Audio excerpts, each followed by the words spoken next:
All right, I think we're live, Michelle. Chuck and Michelle Carstensen team at RE/MAX, episode 5 of our real estate show. Michelle is on the road. She is not driving, but she's on the road now. I am in our friendly confines of our Cambridge, Minnesota RE/MAX results office. And Stacy Heuer should be joining us a little bit later. She's finishing up a couple appointments and we'll be on the show later. Like I said, tonight in episode 5, we're going to recap what's happening on the market for these COVID-19 days that seem to continue on a little bit, but let people know that the market's been strong and seems to be getting stronger and stronger, and answer your questions. So live Q&A, please like the show, love the show, share it, start a watch party. And we don't have trivia tonight, but we will take your questions and answers and do a drawing for giveaways like we've done before. And we're going to talk about one of our mentor, Michael Bernoff's new book, Average Sucks, that was released today. And I'm going to let Michelle join in. She's just showing her pretty face now. Let's see if her audio matches up with everything else. I don't know. Can you hear me or not? I can hear you. It sounds like you're in a car in the middle of nowhere, a truck probably in the middle of nowhere with one of your kids driving. That's exactly what's happening. So hopefully you can hear me loud enough for a few minutes so I can participate a little bit. I am about 20 All right, I think we're live, Michelle. Chuck and Michelle for a few minutes. I'm still getting good at this production, Michelle. I'm trying to get it on my Facebook page here, and it's cutting in. Sorry about that. Go ahead. I got my average stock shirt on for Michael Bernoff, who you mentioned earlier, and just thought I'd join in on the broadcast here tonight. Say hi to everybody. Hello. Traveled through 10 days already, so that's pretty cool. I think at least 8 out of the 10 are open for business, meaning restaurants are at least open inside at least 25, 33, 50 to 100% capacity. And so that's been interesting since I think I ate at my first restaurant in 78 days yesterday. That was pretty cool. You've been counting that closely. I counted back since the last time I was in a restaurant. So, yeah. It's been pretty fun, though. Interesting. A lot of different scenery, a lot of different housing things. I mean, obviously, I wasn't looking at houses, but as a realtor, I always am looking to see what things look like. It's very interesting, for sure. It's a different kind of building, I would say, I guess. Yeah, so you're seeing you are traveling, you're doing a road trip. Some people are getting out more with some of the restrictions lifted in other states, and Minnesota, we're more restricted than most states. But we'll talk about how that's impacting, if it's impacting real estate in Minnesota much in a little bit. You're not checking out real estate in these other states, but you're noticing some of the vibrance that's going on, some of the mood, and those kind of things. So what's one of your takeaways on that you didn't currently share already? Yeah, I mean, it was interesting. We stayed in Indiana, we stayed in Tennessee, we stayed in South Carolina, and tonight we'll stay in a different part of Tennessee. For example, in Indiana, we stayed at a Hilton. There, you could eat hot breakfast for free. They had to dish it up for you, but you could eat hot breakfast. In Tennessee, they gave us to-go bags with like a bagel in it, where they normally would have like a complimentary breakfast. South Carolina, like I said, I ate at the restaurant. The waitresses don't even wear masks. I barely actually seen any masks there. That was near the beach. Lots of people. Honestly, not social distancing, which is fine with me. I know different people have different perspectives on that. But it wasn't an issue for us. It was interesting. We were at a sunglass hut, and I asked the gal, like, do you have to wipe off all these glasses after we touch them?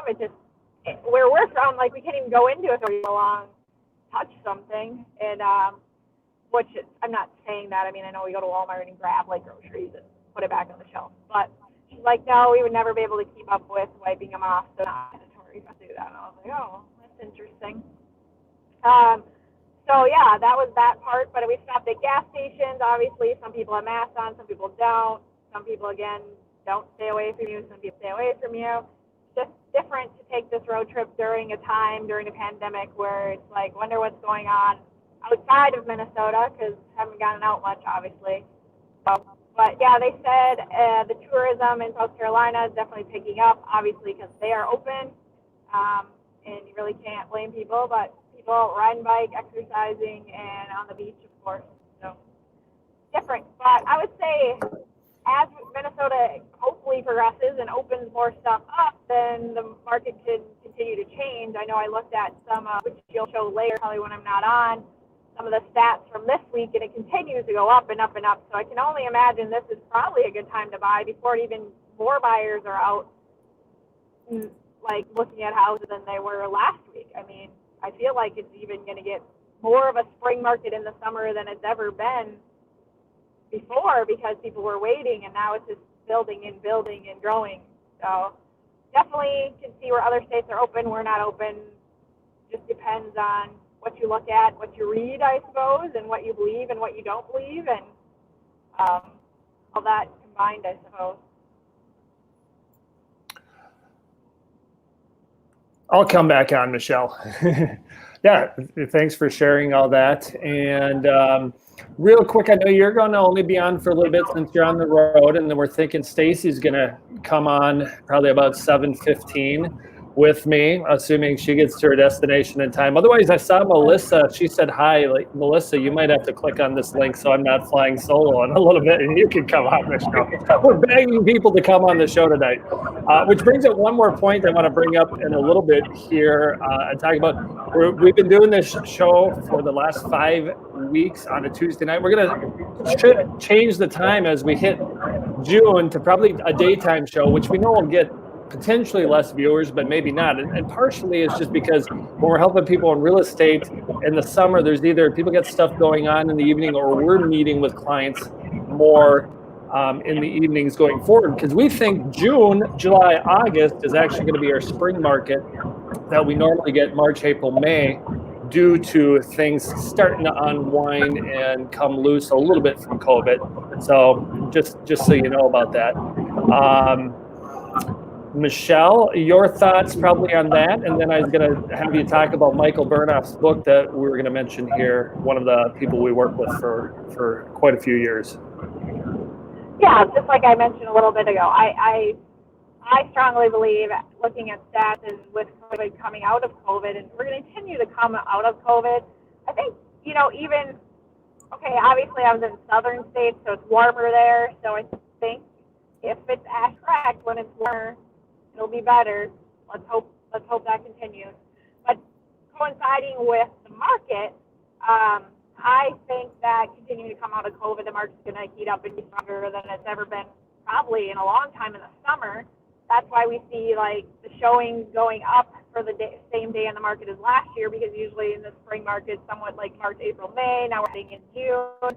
June's usually busy, but not as busy as the spring months. So I feel like it's pushed it back about 3 months. So it's going to continue to have lots of buyers in the market as we head more into the summer.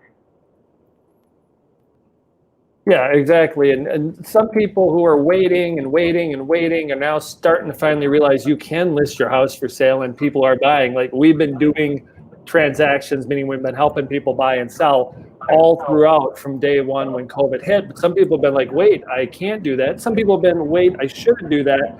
And then some people, are just starting to get in the market. And one of the things I brought up last week, one of the reasons why, and I have this post here, probably I'll put it scrolling now.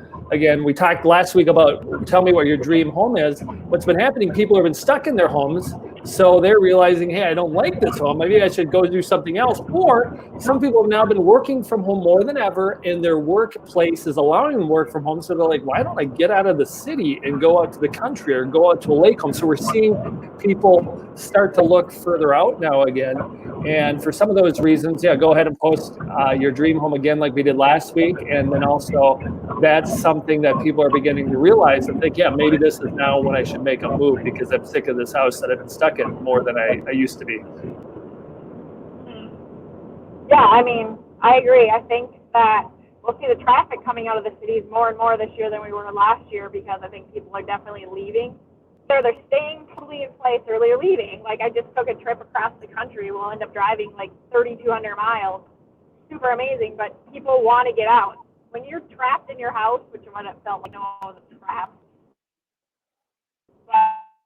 But when you're in your house for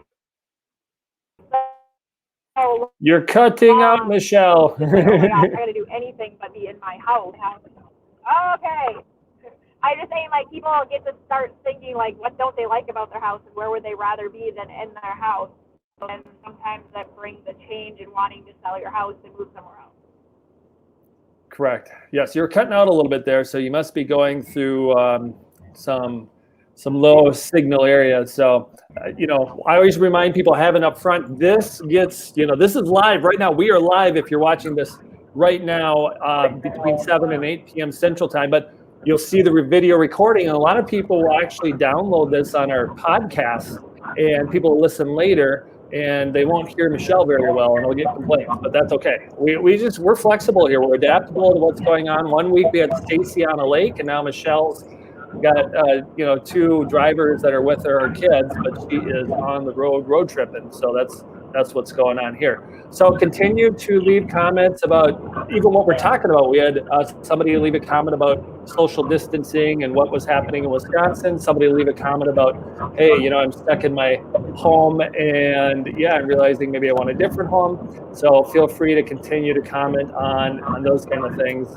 as we continue the conversation. Michelle, before you go, Michael Bernoff, Average Sucks book came out today. We've been working with Michael for over 5 years. You can tell people about Michael a little bit. I'll talk about it later too. Yeah, I got my Average Sucks shirt on. I'm not going to show you right now, but it's on. And I'd be showing downward. Anyways, I got my Average Sucks shirt on. So we've been working with Michael for like 5 or 6 years. I cannot remember exactly. His book came out of the day. This is his first released book. Obviously I haven't gotten it yet. I'm so excited to read it. But basically what it talks about is living your life to your fullest, which, so many books and everyone else talks about living your life to your fullest. But this one, he's been our mentor for about 6 years now. And I feel like the greatest lesson I've learned from him, his wife actually commented on one of my posts on Facebook today, but she's like, great shirt, because I'm wearing a shirt for today, is he had talked to me once about, are you so afraid that you want to die, or are you so afraid to live? And I'm like, I'm not afraid of dying, I guess. I'm actually afraid to live. And since then, I've been continuing to grow and live my life more and more and more. And one of the things that would inspire me is obviously take a road trip with my kids. I would have probably done that 5 years ago. I've taken road trips, but not sporadically out of the blue. I think we planned this 2 days before we left. We're just take off, go, book hotels on the way. It's been super fun to not have stress and just go through life like that. So we talked about average sucks. What is average? How can you be above average or phenomenal? And one step at a time, how do you get there? How do we help people? How do we inspire people? What helps us be our best that we can be, basically? Yeah, and I put on the ticker below, you might not be watching this, Michelle, but on the ticker below that you can get Michael's book. I gave the website, which is averagesucks.com. And I know today when I was on one of his videos earlier, on Kindle, you can get the book for 99 cents. If you get the hard copy on his website, he's got $798 worth of bonuses, which is 20 hours of a couple of his audio programs, which are great. It gives you a good taste of working with him. And Michelle and I first started working with him late 2014, and now it's 2020, and we've been working with him for a while. We've been to several of his events. You can call them seminars, whatever you want to call them. And I've helped lead at some. Michelle was about to help lead at one this spring, but then it got canceled due to COVID. And the average sucks part, which Michelle said, and how Michael explains it, is not like if you're average, you suck. It's not that. It's raising your current average. It's where's your average, and if you don't like where you're at, then that means your current average isn't what you want it to be. It sucks. That means you want to get it better. And most people, what they struggle with in life is their mindset, how they feel, what they want, and not getting what they want. And it's he can help you rewire your brain to help you get more of what you want in your life. And that's what we've learned with Michael, among other things.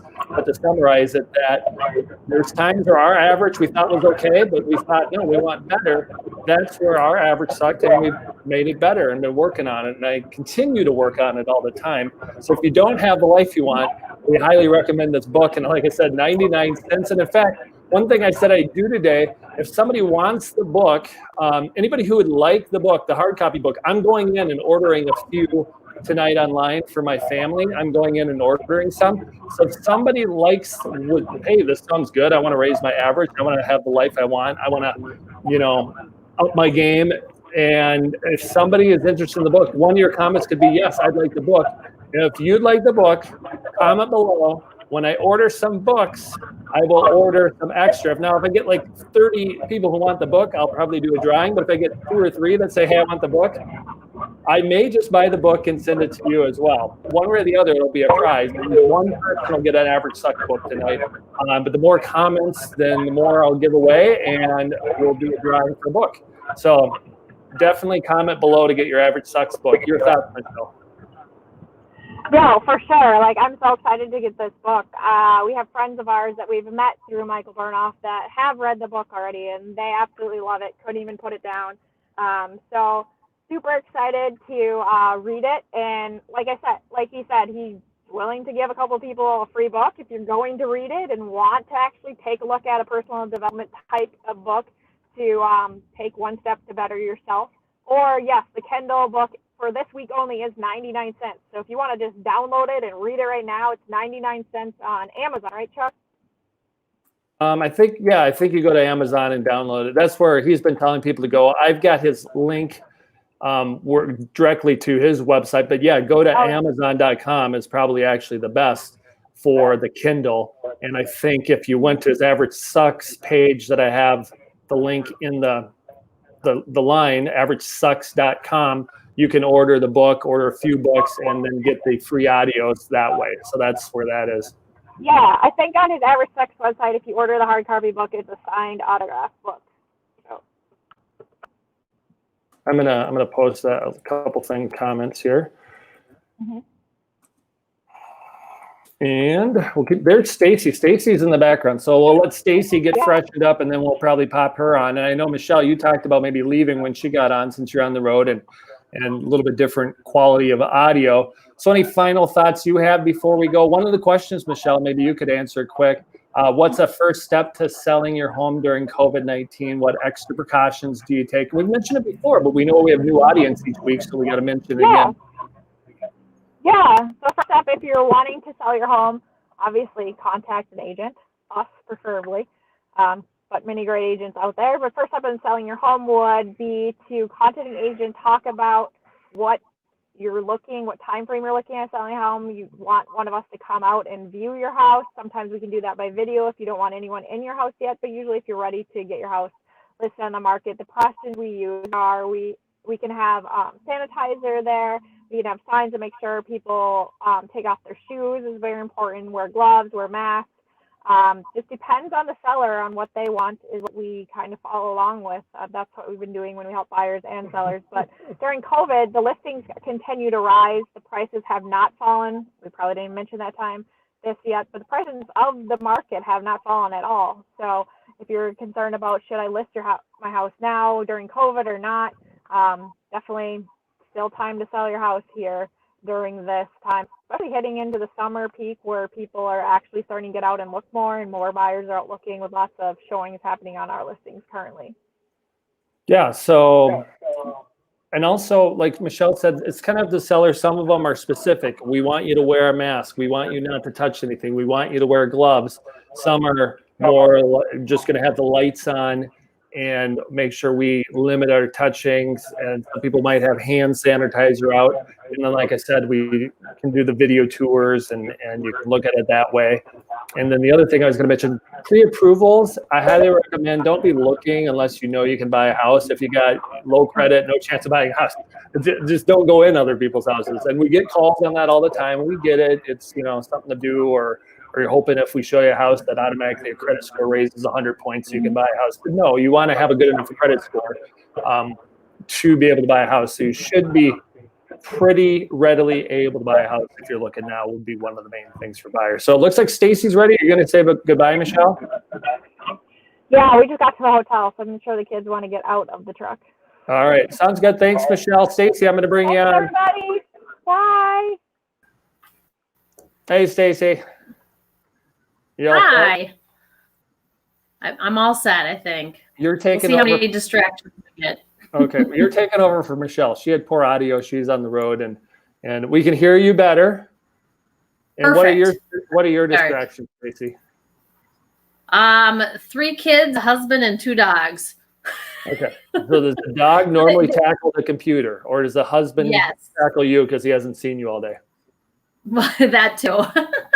They're out on a 4-wheeler ride, so hopefully I have some quiet time, and I came down to the basement, so hopefully it'll be quiet for the remainder of the time, but can't make any promises.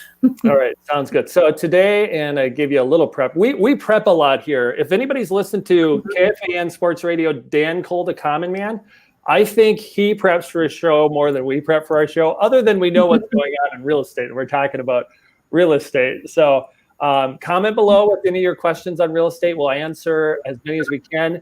I also told you, if you comment about the Michael Bernoff Average Sucks books below, I'm going to be ordering some books tonight. If you'd like a book and I get enough comments, I'll for sure do a drawing for 1 book. If I get a bunch of comments, maybe I'll do a drawing for 2 books on that, and you'll get a free book tonight. And the other thing, well, you wouldn't get it tonight. I'd order it tonight. And the other thing, Unless you did the Kindle version. The Kindle version is only 99 cents. You should just go ahead and order that, whether you win a book or not.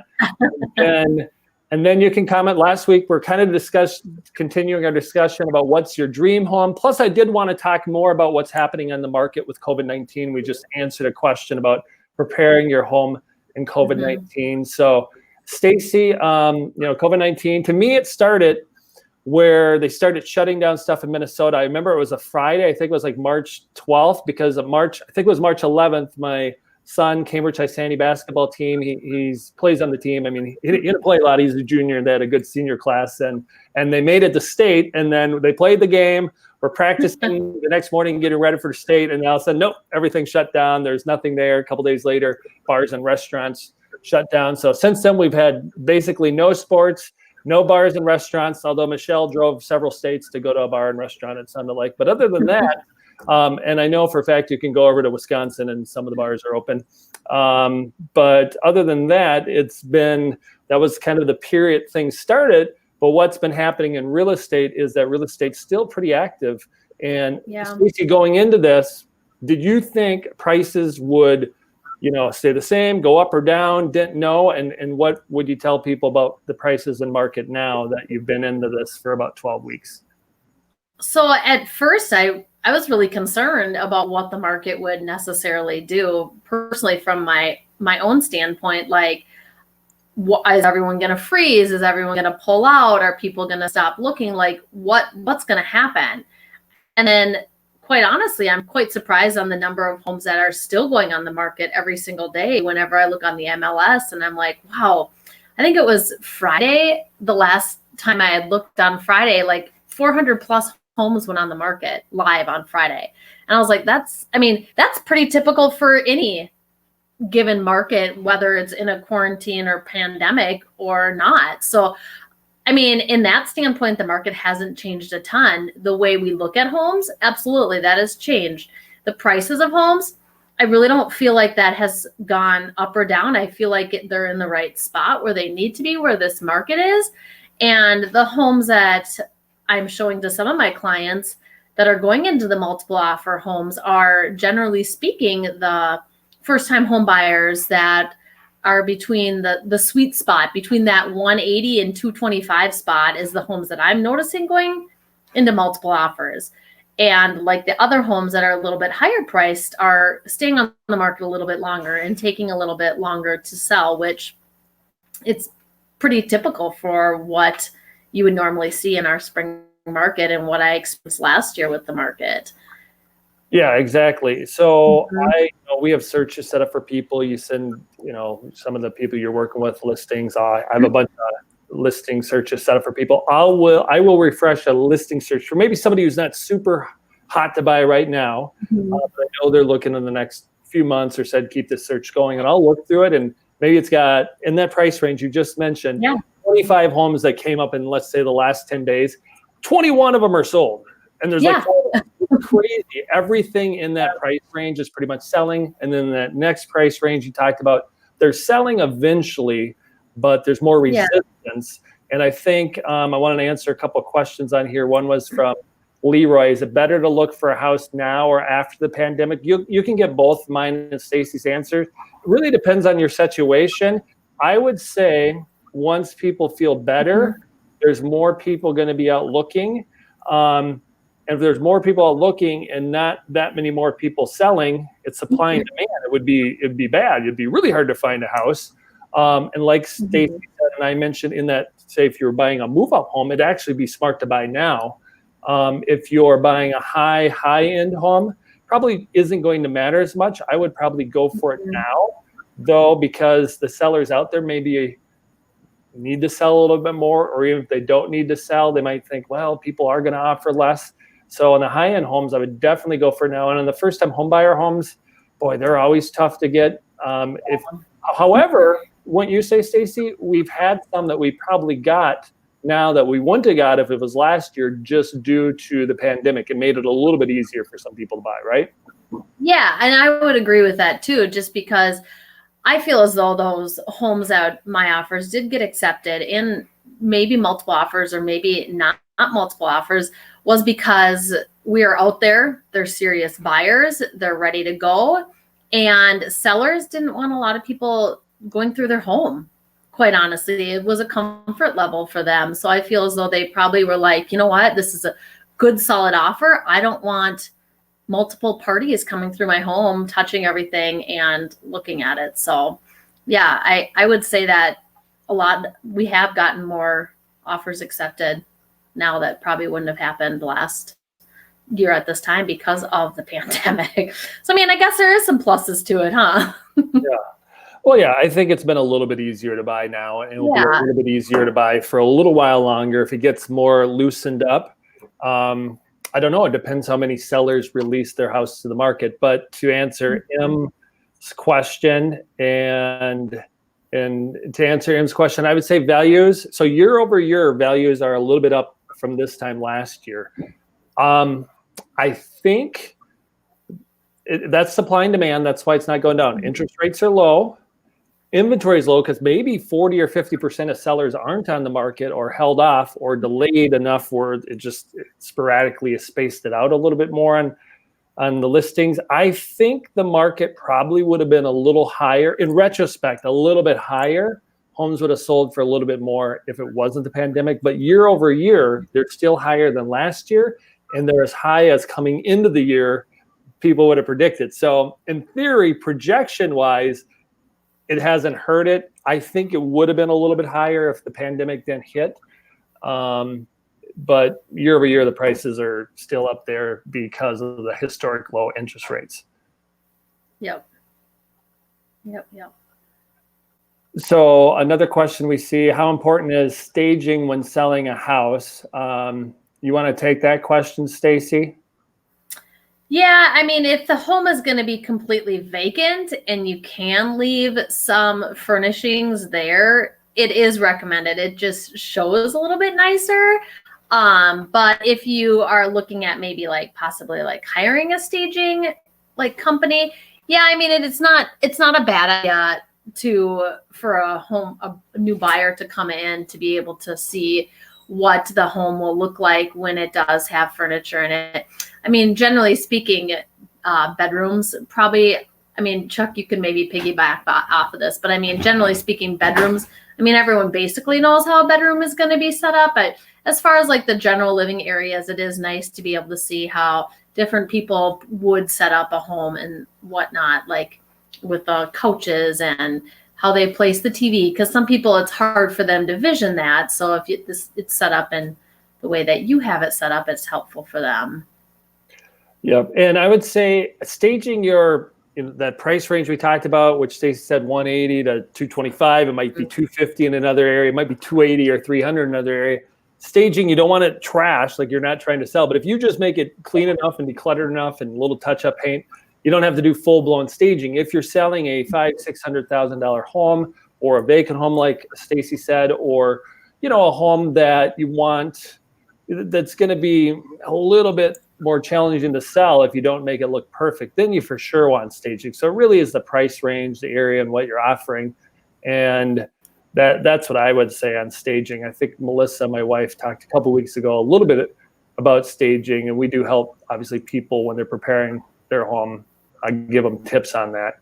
And let's see. So we'll welcome other questions on that. What I wanted to show, Stacy, and I'm gonna screen share just a little bit on the stats on what's happening in the market and one of the reasons the values are still high. So you're going to see a screen share in a second, I think. And housing inventory. So one of the reasons why the prices haven't gone down and are up year over year is if you look at this, do you see the screen, Stacy? A little bit on Yep, I do. It's really small, so don't have to read it. Yeah, you don't have to read it. So year over year, last year compared to this year, it shows some numbers. Like in 2018, listings were down 15% over 2017, which is not listed. Then in 2019, they were up 13%. Now they're back down 20% less listings in 2020. So the demand's good because the interest rates are low and there's 20% lower supply of inventory for sale. But there's been surveys saying up to 50% of people have stayed out of the market, which is probably exaggerating a little bit. I think some of it was stayed out of the market, some were delayed. So maybe somebody was going to list in March and now they finally listed in May and they're eventually coming on the market. And then I was going to show another thing, new listings like company-wide, RE/MAX. Last year to this year, they're down about, I don't know, quick math, 70%. So there is that 20% less number. There's that 30% less listing number. Then when it comes to showings, I'm getting there. Showings, though, company-wide showings have now basically even money for the year. Like this screen you're seeing now, they went way down when the stay-at-home began, and then they slowly starting to tighten the gap from last year to this year to where they're virtually the same. So this is where when somebody asks a question about preparing for the pandemic, should I look now, and those kind of things, I still think there's a lot of people looking that are just looking for fun because there really shouldn't be as many showings as last year during the pandemic with less inventory. Stacy, what are your thoughts on that? Yeah, I don't disagree. I mean, everyone's still kind of out and about and wanting to see homes. And I think that, I know Leroy had said something earlier that you were talking about on how, like, if somebody should be looking at homes, yeah, definitely we should be showing you homes and looking at them. If you're a serious buyer and you're ready to go, things aren't going to wait around till the pandemic is done.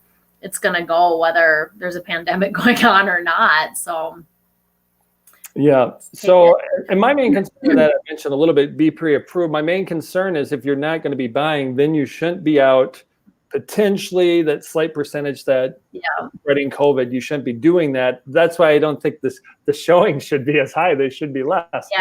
So it's like, what are people doing? And what I think people are doing is a little bit of a lot of things. Realtors are maybe like trying to get people to get going. Buyers are like, well, let's look and see if we want to buy this year. And then I think some people were hoping the market would go down, and we every once in a while still get low offers. I think this last week alone, I had 2 offers that were $50,000 under our asking price. Really? Yeah. And those that get those are like, I didn't delete them. I sent them to the seller to let them tell me what to do, which was tell them to no, we're not going down that low. But there are some people, there are some people that think, well, the economy's bad. I'm going to make low offers. So what I wanted to say on that and bring it up, you're always welcome to make any offer you want. Yeah. And it's just that most sellers that are out there now feel like they're going to get the price based on the information we're sharing or get close to the price. So it's just lowball offers are not really going to work currently, even though economically, nationally, or even locally in Minnesota, where there's so much close, economically, things are probably not great for a lot of situations, but real estate wise, the prices have stayed strong. So any thoughts on that, Stacy? No, I agree with what you're saying. I don't have anything to piggyback off that right this second. Yep. So a couple more things that came in, and I'm actually getting a lot of comments on my watch party, which makes it hard when I got to look at both things. So sellers should not be home is the advice we like to give to our sellers. There's some sellers who want to be home. I think it's much more effective if the sellers are not home for the showings. And anytime we do have sellers home for the showings, typically we'll get a comment from the agent like, the sellers were home. It was kind of weird. Or could they leave for the next showing or whatever. And again, there's some situations where they can't leave, don't want to leave, nowhere to go. So we accommodate that. We're not saying we can't do that. It's just typically it works better when the sellers. It's just more comfortable for every party that's involved. I mean, if you're a buyer, you want to be able to freely look throughout someone's home that you're going to potentially be buying. So yeah, you want to open closets and see how deep closets are. Yes, you want to open kitchen cabinets to see what they look like. I mean, so with the seller being there, there's just a comfort level that you're probably not going to want to do that. So, I mean, the likelihood of you maybe holding back on putting in an offer if the seller is home, I mean, it is a possibility. So yeah, I mean, even if they were just to go outside while you're inside looking at their home, I mean, can accommodate anything too. And like we said, I mean, sometimes it's just not possible for them to leave, and we understand that. Yep. So also a reminder, I like to pop in every once in a while, remind people, like it, share this video. Love the video. More likes and loves we get. Facebook likes us more and more people see it. A few more people know about the Carstensen team, and that helps us. And obviously, there's people watching it that have worked with us now or currently or in the past. So we appreciate you watching, whoever's tuning in on this. Another question, what are your thoughts about guaranteed offers that have popped up recently? Is it worth checking into because it seems convenient? Is it more advantageous for the sellers? I actually popped this question on the screen here for people watching. So here's the deal. I think, so when quarantine went down, stay at home went down, guaranteed offers all quit buying houses for about 8 weeks. And now I think in some states, in some areas, they're starting to buy again. I think they're probably starting to buy here. I would say based on that, I would be cautious because they could get into a contract with you and then not actually follow through, which they're what you should know about guaranteed offers is they're gonna, people that list with us and worked with us in the past, there's a real estate commission, or if you ever listed with somebody else, a typical average normal real estate commission is 6%. That's not the only commission. We're not saying this is locked in price, but that's what it is. But those places will normally charge you 7 to 12% to sell. So you're still getting charged a percentage. You're not like saving a commission. Plus, they'll normally offer you lower than market. The convenience factor, if you're just messy and will never clean up your house, it may make sense to do it because people aren't going to buy it that way. Normally, it's harder to sell. And maybe they give you a decent price, and you're like, that's better than cleaning and having people through my house. And I maybe don't make all the money I would, but it's good enough. So if your situation is good enough to not make all the dollars you can to take with you or buy the next house or put in your savings account or reinvest, and you're just like, I want to be done with it, it makes sense. But for most people, they want to get that extra 10, 15, $1,000 or whatever it is. It could be a lot depending on the house prices. And they don't buy your house if it's way far out. Typically they're buying in the cities. They don't want you to have a well and septic. They're buying it closer in and not farther out.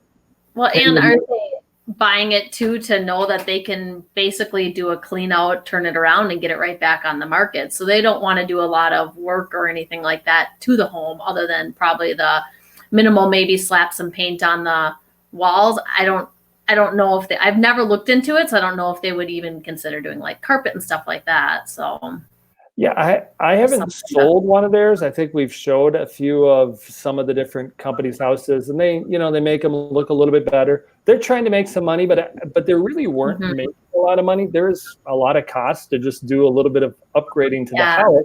So they're trying, what they're really trying to do, at least in Minnesota and a lot of other places, those kind of places were trying to establish market share, so that there be enough people buying it that in the future, and that's why I said I'd warn you a little bit about doing it now, is I didn't follow through in my whole comment, that in the future, when they had enough market share, they would start to offer you less. So right now, if you sold your house in the last year to one of these companies, they probably give you or your buddy or somebody you heard about a decent enough price. They didn't really make any money, didn't really lose any money. But I think going forward, they're going to start to lowball you a little bit more, hoping to take advantage of COVID and probably tell you that, oh, COVID's really bad. Yeah. They're dying left and right. They're falling over outside. You need to sell to us for less. And I think you're going to get nailed on the price this time around. And that's why I wanted to bring up, I'd be cautious of going to them now. I think the pricing is not going to be as favorable as it was. And like I said before, it wasn't favorable. You'd make more selling full market, but I think it's going to be less favorable. They're going to be finally looking to what they were really trying to do. They're in the business for profit, like anybody. They were trying to get enough market share to offer less. Now they're going to use COVID, like, hey, the prices are not dropping. We'll use COVID to offer you less. And there's enough people that don't know any better and be like, hey, I'll take way less than I could get because I don't know any better. So now that you've listened to the show, you know better. I would not necessarily do that unless the numbers still make sense. So at least double check with your local realtor. And there are situations that will actually guarantee an offer on your house. Very few right now. So it's not like you have to call somebody on a billboard. We can work with you on ways of getting ready. And there's ways that we can help you out to sell your home for top dollar without doing that or helping you get the home ready for sale. So definitely, now that you're watching this show and like us a little bit, or at least spend time with us, you want to call us first in any of those situations, but you're welcome to check in on what they would offer. Yeah. All right, a couple more questions.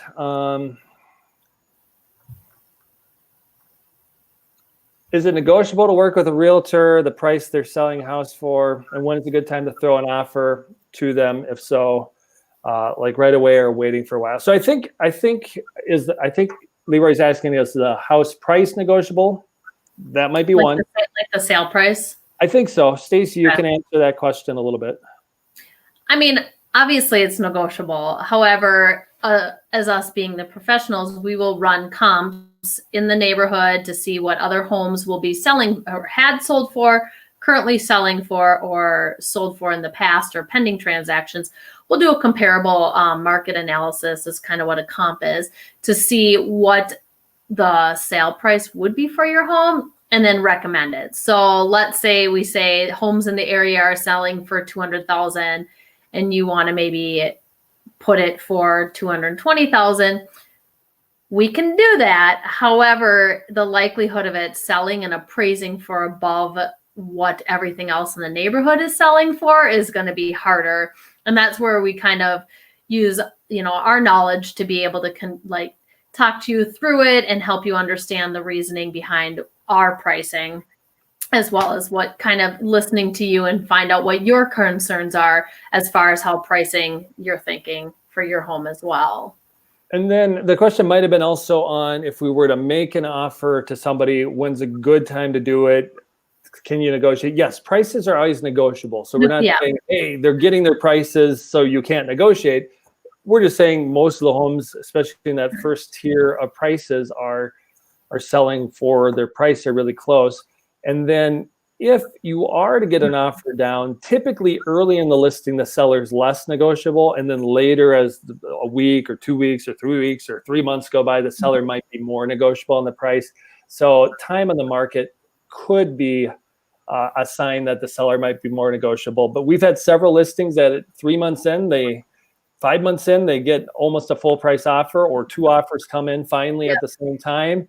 or the seller just is, this is my price or I'm not selling. And then you're like, okay, I guess I'll go with it or not, or you walk away.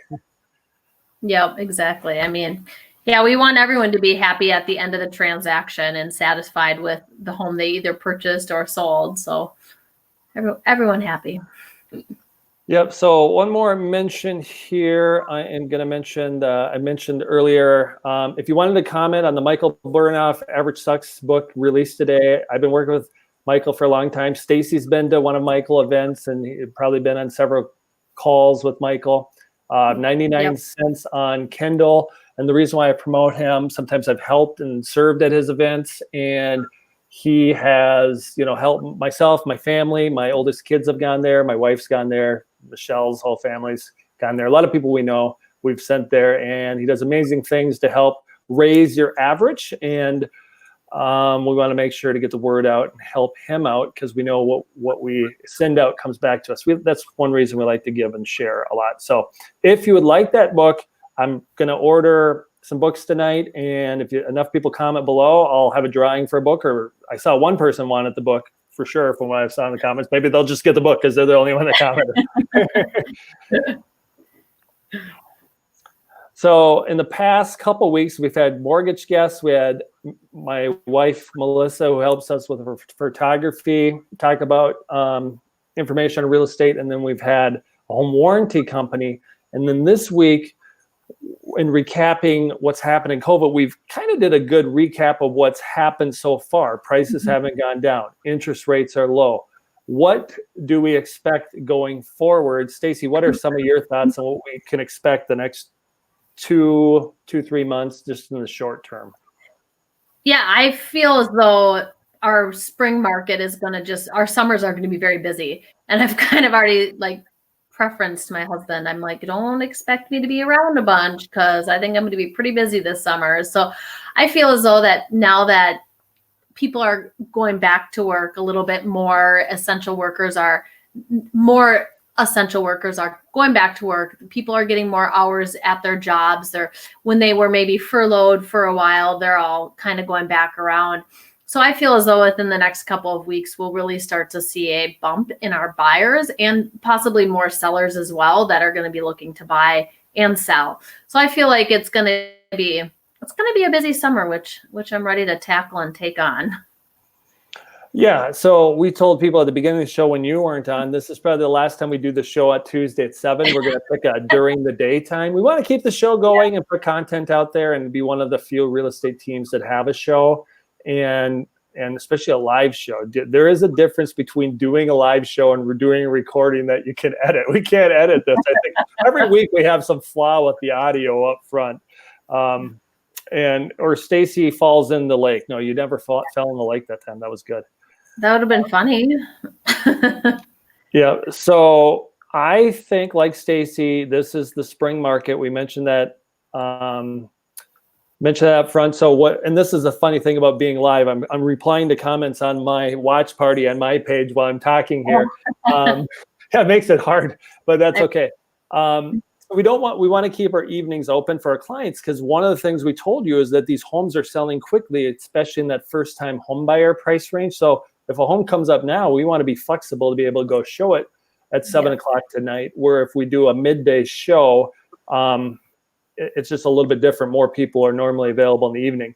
And we do feel like there's more sellers coming into the market because they have been delayed. Like I said, now they're starting to come into the market.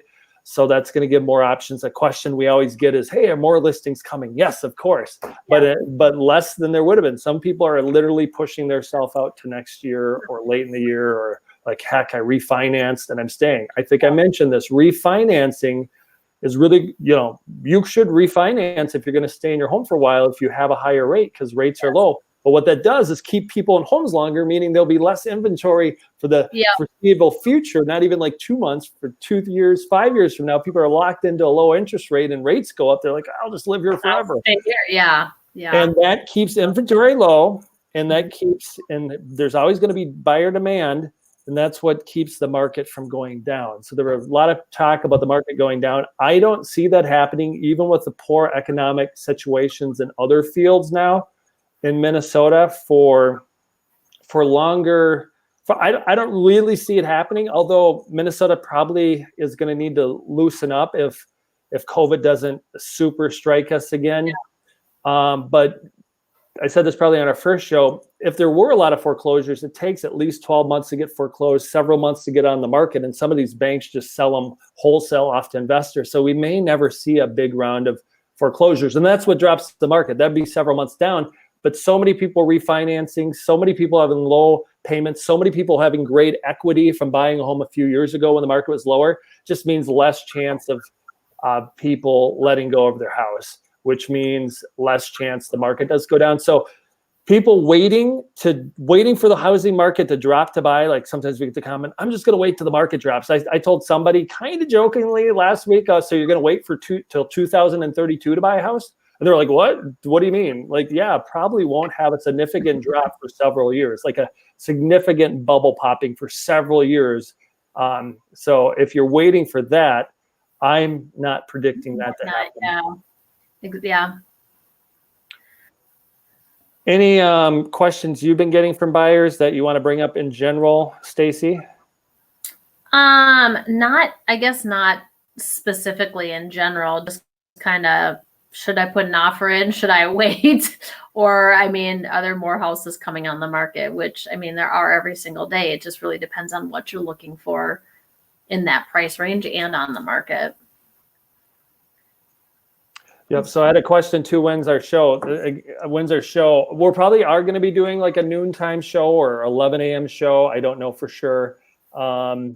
Midweek going forward for the next couple weeks. So couple other questions coming in. Is there a popular house with high probability of multiple offers on the table? If there is a popular house, what advice do you have to get your offers to stand out? So what is advice to get your offers to stand out, Stacy? Make the best offer you can. When my buyers do ask that question, it's really hard. And I want to be as transparent as possible with them and say, well, if you are selling your home and someone is presenting you with an offer, here are some things that sellers are looking for. Somebody to not offer, or someone to offer full price, obviously, is the number one thing. Buyers to not ask for closing costs, because when a buyer is asking for closing costs, that's taking off the bottom line of what the seller is netting as far as when they're making their proceeds. And some sellers are looking for somebody that doesn't want to do an inspection. Doesn't mean that the home necessarily needs to be inspected or doesn't need to be inspected. Doesn't mean that they're necessarily hiding anything. It just pushes the sale quicker. So when you have an inspection contingency on your home, that is, you've got an accepted offer on, I don't want to necessarily say delays it, but it delays anything going forward for that 10 to 12 days. Generally 10 days is what you're putting on an inspection contingency. And some sellers just want to be able to move forward and not have that 10-day lag period. And so then the lender can just forward and order the appraisal and just get it cleared to close quicker. So, I guess those are the kind of the things that I kind of tell my buyers, obviously I don't want you to go in debt, and I don't want you to completely empty out your savings account to have to pay for closing costs. Some people need closing cost coverage, and there's also programs out there that help cover closing costs as well. Yeah, and a couple other things on that. So let's say it is a popular home with several offers. Sellers prefer a cash offer over a low down offer. Then if there's no cash offers or cash offers offer lower, sellers prefer 20% down conventional loan. They just feel better about appraisal, because typically nowadays we're pushing the price. The market in general is about as high as it's been in the history, and interest rates are as low as it's been. But you still have to appraise. I think Stacy mentioned we got to get it appraised earlier when talking about listing your home. So the better your financials look, the better you get. If you're somebody who's doing an FHA loan, Michelle, you're going to have to take that Zillow call. Michelle, take that call. Michelle's taking a Zillow call. That was my phone ringing. we can do a live on the air. How does Chuck talk to people on the Zillow call? A couple of times you'd probably be like, whoa. We might. Now I forgot what I was saying, but the better your cash down looks, the better you do. If you're somebody who's buying in a populated area in that first-time homebuyer program type of financing, or USDA loan, or especially FHA loan, say you're a townhome in Blaine, Coon Rapids, whatever, Elk River, Otsego, boy, if there's aggressive price home and there's 7 offers, it's so hard to get your FHA through. Unfortunately. But if you're conventional with a lot of money down, you're probably the winner, assuming you're offered pretty close or the best price. So the best price doesn't always win. It's sometimes those financing terms, or like Stacy said, the inspection maybe short window, or like foregoing an inspection. Although we don't highly recommend foregoing an inspection. They're just better have looked the house over pretty well. Yep, exactly. Let's see. So when selling a house, do you know a lot about the surroundings, like how great the neighborhood is, local markets nearby, and schools? If we didn't know anything about the place, so just trying to answer the question there, and I might be reading it wrong, but when somebody's selling a house or buying a house, they look into the neighborhood. If I've got one listing now, it's got like a haunted house looking type of thing next door. It's so hard to sell with the haunted house next door. So people do look at the neighborhood and see what things are like. They definitely look at schools. Do they look at the schools? A lot of comments are, oh, that's a great school district. We'll live there. Do they always look at schools? Not really, because I live in Cambridge, and a lot of people buy in Cambridge, and Cambridge is not a highly rated school. I'm fine with it. And our kids have gone here forever, and we got smart kids, and they do well. But that's not going to pop up as, hey, Cambridge is a great school district for a lot of people. I'm not picking on it. I live here. My kids go here. I'm just saying that not everybody does that. But there's some people that literally buy a home, especially in the Twin Cities, some of the top school districts. The house prices are way higher because it's hard to find a home in that school district. So school district is important. Local market is important. Local market's what drives the home. If we look at the current economy, the current market, overall, pockets of areas that won't do well because of something happened with factories or something shutting down, there could be pockets that drop. So people might look into that. Hey, there's not work there. I'm not going to move there. Or, boy, that's dropping. I can work from home, and I'm going to wait, and I'm going to buy in that area that's dropping because prices will be lower. I mean, people look into that. So hopefully that helps. I like her comment back. She said she wouldn't mind living next to a haunted house. That means there'd be no neighbors. And some people, I've obviously had people look at the cars in a development. Let's say you had a development home.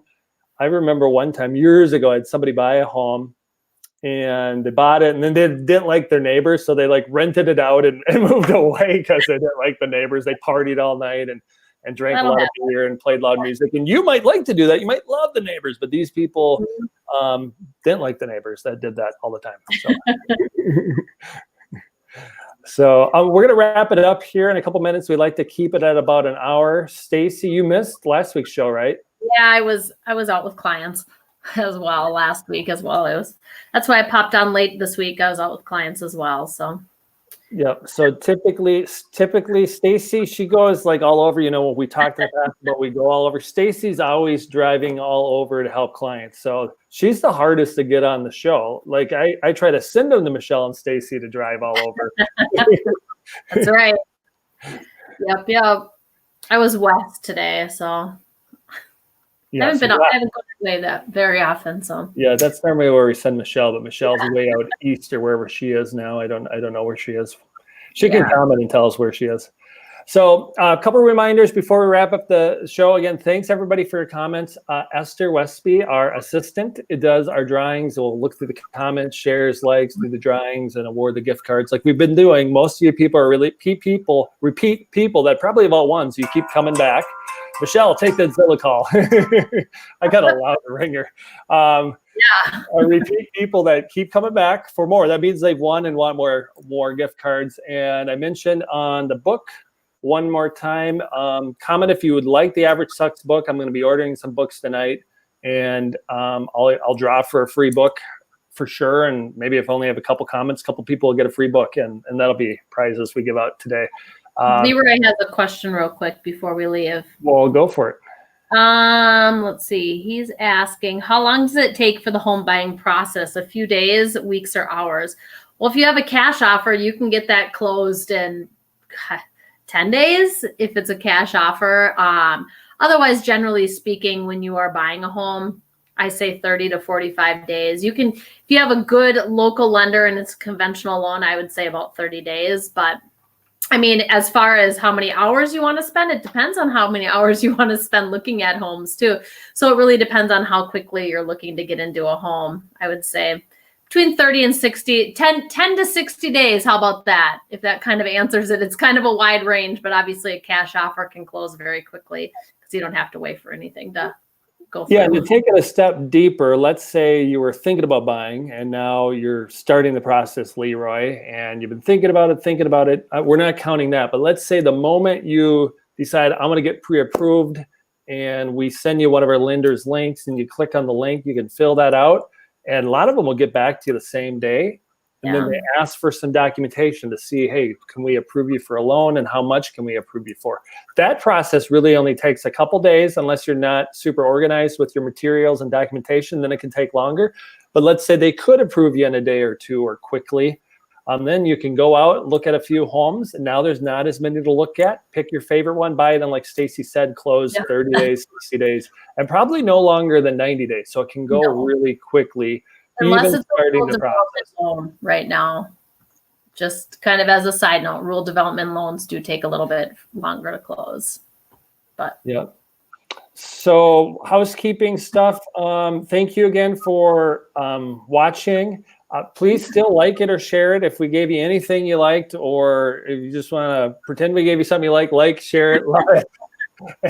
And we are going to we'll announce our time during the week when we'll do our next one next week. It'll be during the day sometime, so you're welcome to join, or maybe that'll get different people that can't join now.